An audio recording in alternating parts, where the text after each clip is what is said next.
সকাল ৫টা ১৯। আমি ঘড়ি দেখছিলাম আর উঠছিলাম। পড়ার টেবিলে বসলাম নামাজ আদায় করে।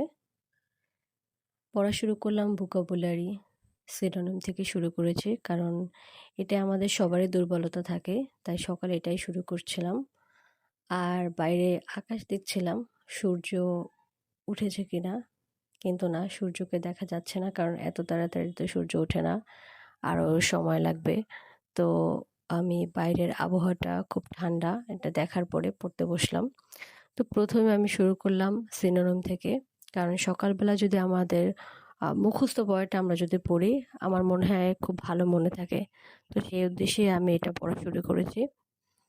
পড়ার সাথে, সাথে আমার একটু খাবার নিয়ে নিয়েছিলাম।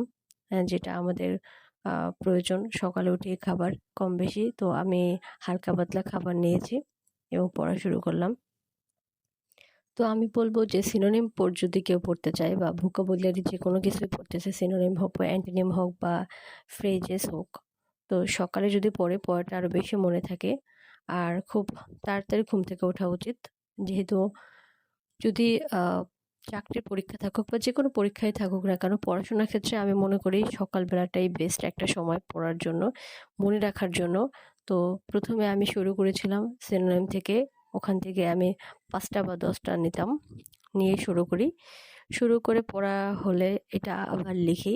মনে রাখার আমি মনে করি যে একটা খুব ভালো উপায় হচ্ছে পড়া এবং সাথে, সাথে লেখা। আপনি পড়বেন সাথে, সাথে এবং লিখবেন। ১ম পড়বেন, পড়ার পর ওটা আবার লিখবেন। আমরা জানি আমাদের একবারে কখনোই পড়াটা মুখস্থ হবে না, একবারে মনে থাকবে না। একবার যদি পড়েন বা লিখেন তাতে কখনোই মনে থাকা সম্ভব না। আপনি একবার পড়বেন ভালোমতো, পড়ার পরে ওটা মুখস্থ করার চেষ্টা করবেন। মুখস্থ করে ওটা লিখতে হবে। স্পেলিংটা যাতে আমাদের ঠিক হয় সেজন্য ১ম দিন লেখাটা জরুরি। লিখবেন এবং মুখস্থ করবেন। পরের দিন যখন আমরা পড়তে বসবো সকালবেলা, ১ম এ আমি করি ওই আগের দিন যে পড়াটা পড়েছিলাম, যে আ শব্দগুলো পড়েছিলাম সেগুলো আবার রিভাইজ দেই। রিভাইজ দিয়ে দেখি আমার মনে আছে কিনা, কতটা মনে আছে। জানি আমরা সম্পূর্ণটা মনে রাখা সম্ভব না। তারপরেও চেষ্টা করি যতটা মনে আছে সেটাকে আবারও মনে করা। তো ১ম এই ওঠার পরে আমি শুরু করি আগের দিনের পড়াটা থেকে। তো আগের দিনের পড়াটা থেকে যেহেতু শুরু করি, আমাদের যদি আমরা প্রতিদিন এরকম ৫টা বা ১০টা করে শিখি, ৫টা করে শেখা আমার মতে ভালো। কারণ ৫টা সিনোনিম শুরু করলে তার সাথে আরো অনেকগুলো শব্দ থাকে। তো ৫টা করে যদি আমরা শুরু করি, আ ১ম এ ও তার সাথে আরো ৩টা বা ৪টা করে থাকে অনেক সময়। বেশিরভাগই ৩টা করে থাকে, ৪টা করেও থাকে অনেক সময়।